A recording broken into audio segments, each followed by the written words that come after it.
Ibihe byiza bakunzi bacu, turabasuhuje ndetse tubahaye n'ikaze.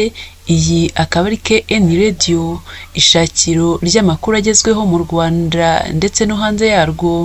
Ni amakuru tubagezaho twabanje gukorera ubugororangingo kugira ngo tuyabagezeho ameze neza, acukumbuye hamwe n'itsinda rigari ry'abanyamakuru bacu. Hari amakuru rero ari kuvugwa mu karere ka Huye, amakuru avuga ko ababuriye ababo mu Kirombe mu murenge wa Kinazi bari kwibaza uzabishyura impozamarira.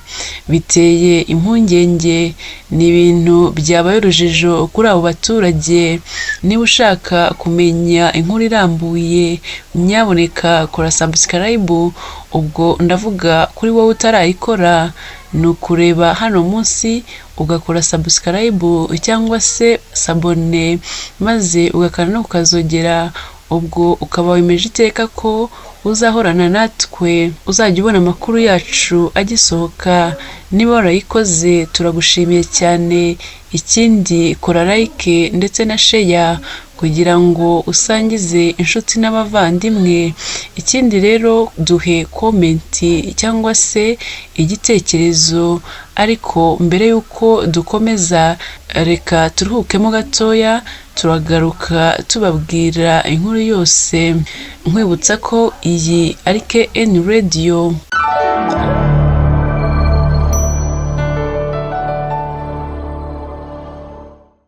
Nongeye kuguha ikaze we wahisemo kugumana natwe.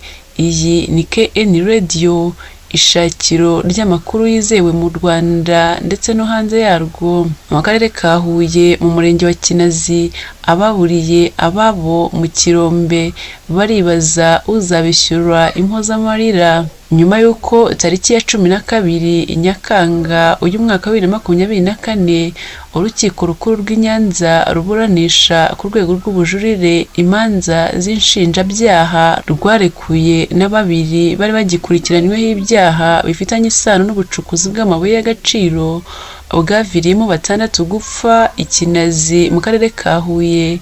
Ababuze ababo baribaza uzabishyura impozamarira. Ibi babivuga nyuma y'uko muri 5 bari bakurikiranyweho biriya byaha, 2 bari babihamijwe n'urukiko rwisumbuye rwa Huye, ari bo Liyetona Majoro Paul Katabarwa niwahoze ari umunyamabanga nshingwabikorwa w'umurenge wa Maraba, Jacqueline Uwamariya, nabo barekuwe n'urukiko rw'ubujurire rw'i Nyanza tariki ya 12 Nyakanga 2024. Ruriya rukiko rw'ubujurire rwagize Jacqueline Uwamariya umwere ku byaha byo kuba icyitso mu cyaha cyo gukora ubucukuzi bw'amabuye y'agaciro mu buryo butemewe n'ubufatanyacyaha mu gukoresha ububasha ahabwa n'itegeko mu nyungu ze bwite. Icyakora nubwo Majoro Liyetona Paul Katabarwa yagizwe umwere ku cyaha cyo kudakurikiza ibipimo ngenderwaho bifite impamvu nkomezacyaha yo kuba byarateje urupfu, hamwe n'icyaha cyo gukora ibikorwa by'ubucukuzi bw'amabuye y'agaciro nta ruhushya ahawe, ahanishwa amezi 5 y'igifungo. Hanyuma kubera ko yari amaze mu buroko amezi arenga ayo yakatiwe, ahita arekurwa. Marite Mukakarera, nyina wabo wa Jeanne Ntakirutimana watwariwe isambu ikagirwa ikirombe, abeshywa kubakirwa no kuzanirwa amazi meza, agira ati imanza zitangira twashatse kuregera indishyi, baratubwira ngo nitube tubyihoreye dutegereze uzatsindwa azabe tuziregera. Akomeza agira ati none baravuze ngo bose baratsinze, numva biranshobeye mbura uwo mbaza.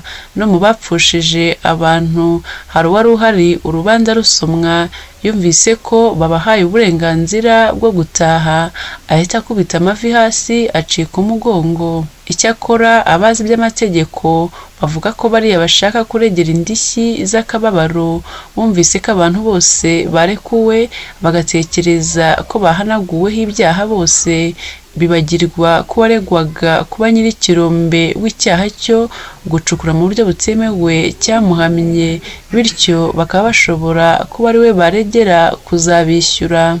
Hari uwagize ati nubwo nyir'ikirombe yarekuwe ni ukureba ko yari amaze igihe kirenze icyo yakatiwe mu buroko, icyaha ariko cyaramuhamye niwe bashingiraho bakaregera indishyi. Umuvugizi w'urwego rw'ubushinjacyaha Faustin Nkusi nawe yagize ati mu gihe bagaragaza ko ibyo birombe cyangwa ibyacukurwaga hari icyo byabangirije ku giti cyabo, bashobora kuba baregera indishyi zabo bitagiye mu manza nshinjabyaha bakajya mu nkiko zisanzwe. Nkusi yongeraho ko begereye ubushinjacyaha bw'urukiko rwisumbuye rwa Huye babagira inama k'ukuntu babyitwaramo kandi ko byarushaho kuba byiza bashatse umwunganizi mu by'amategeko.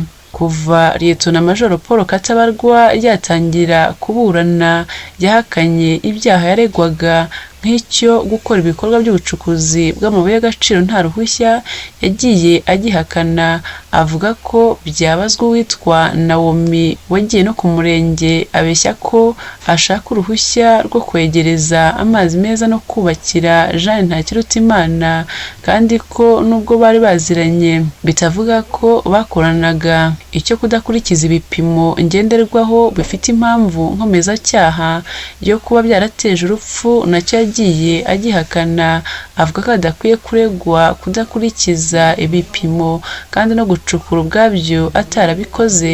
Kuri ibi birego byombi yanavugaga ko nta bimenyetso simusiga bigaragaza ko yabikoze. Icyakora urukiko rukuru ruburanisha ku rwego rw'ubujurire imanza z'inshinjabyaha rw'i Nyanza yari yajuririye nyuma y'uko we na Jacqueline Uwamariya bari bakatiwe igifungo cy'imyaka 7 n'ihazabu ya miliyoni 5 kuri buri wese, rwasanze icyaha cy'ubucukuzi butemewe cyo kimuhama. Mu isesengura rwagaragaje ko nubwo impande zombi haba ku bashinjacyaha ndetse n'abaregwa zitemeranywa ku cyashakishwaga kuba harabaye ubucukuzi byo bidashidikanywaho, kandi nyuma yo kubona igihe byatwaye, ingufu zakoreshejwe, ibikoresho byitabajwe n'ubuhamya bw'abatangabuhamya bemezaga ko mu gucukura atari amazi yashakwaga ahubwo bashakaga amabuye y'agaciro, nyuma kandi yo kubona ko Katabarwa asanzwe akora imirimo yo gucukura amabuye y'agaciro, rwanzuye ko ibyo bimenyetso byose bihamya nta shiti, ko icyashakishwaga ari amabuye y'agaciro kandi ko byakozwe nta burenganzira uwabikoraga yari yahawe n'urwego rubishinzwe. Uru rukiko kandi rwanzuye ko icyaha cyo kudakurikiza ibipimo ngenderwaho kidahama Katabarwa kuko kidashobora kubangikanwa n'icy'ubucukuzi bw'amabuye y'agaciro nta ruhushya. Mwakoze cyane mwe tubanye muri aya makuru. Amakuru yacu nakagaruka, icyo musabwa ni inkunga yanyu ya subscribe kugira ngo tujye tubana namwe mu bihe byose. Mugire ibihe byiza.